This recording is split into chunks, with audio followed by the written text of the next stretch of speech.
First, I want to start this off giving the Donahue family condolences. Miss Donahue passed away Sunday, and she was just somebody that just meant a lot to the program, to UCLA, and I know a lot of former players. She was somebody that just cared about you and always made you feel wanted and accepted.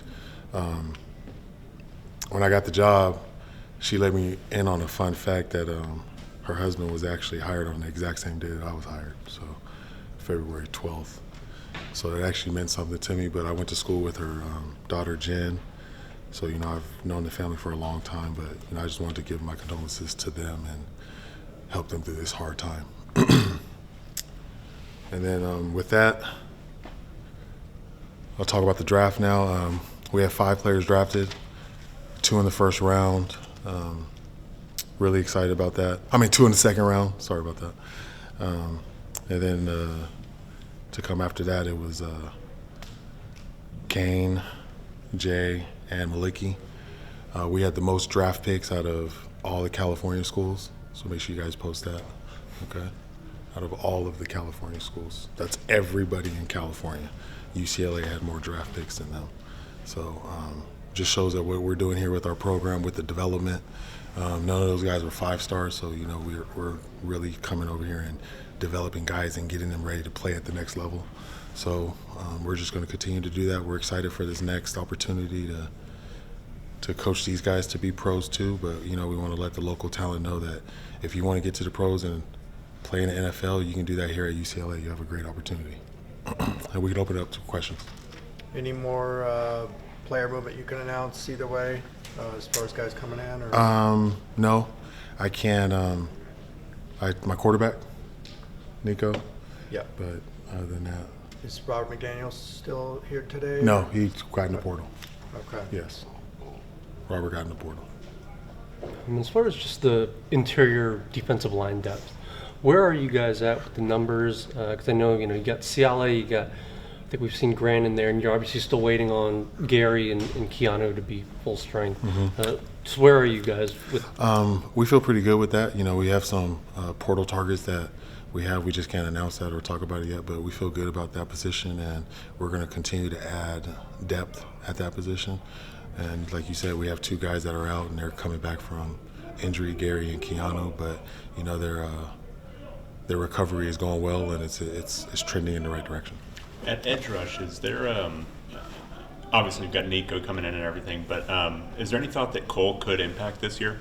Most definitely. Cole could actually get out there and do a pretty good job. Juju also. It's just good that, the numbers might be a little thin right now, but the young guys are getting reps, and they're getting reps against quality offensive linemen. So, we'll be able to see if they actually can contribute and help us out during the season. What's the format for the showcase on Saturday? Very similar to last year. We just come out there and be a practice in the Rose Bowl, do a lot of competition stuff, but still be able to get some work done.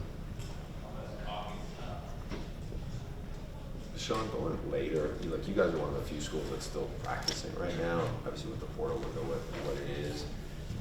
What is the benefit of that? What do you think is maybe the disadvantages to being later? I know you're on a different, academic calendar too. But. Yeah, it's just a calendar for us. I don't think there's any benefit or anything that's hindering us from this. I kind of like where it is. I wouldn't want to start before spring break and then go on break and then come back and finish. So I kind of like just doing it all in a row, but it's just the nature of the beast. But, hopefully this last portal won't last. Maybe we'll get rid of that so then it won't be as bad.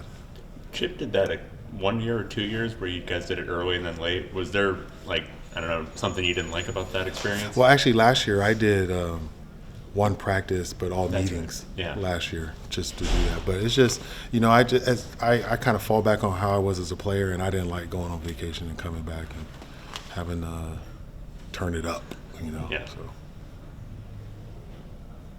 Come on, guys. That's it. Let's talk more about Tino.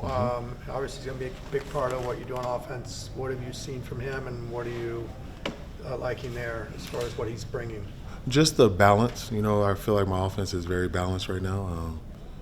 we were able to get the ball to our outside guys. Our tight ends are doing a good job also, and we're able to run the ball. So I feel very confident about the boys up front and protecting and running the rock. So I'm just looking forward to guys staying healthy and continue to build camaraderie.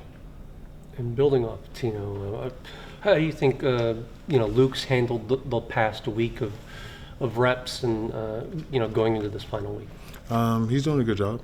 It's a lot of noise, so he has to get out there and focus and play. So I kind of like that because it's getting similar to games for him. You can be in a hostile environment that you've got to be able to perform. So it's good that he's getting to be in this type of situation and just being able to get extra reps for the other guys that are still here.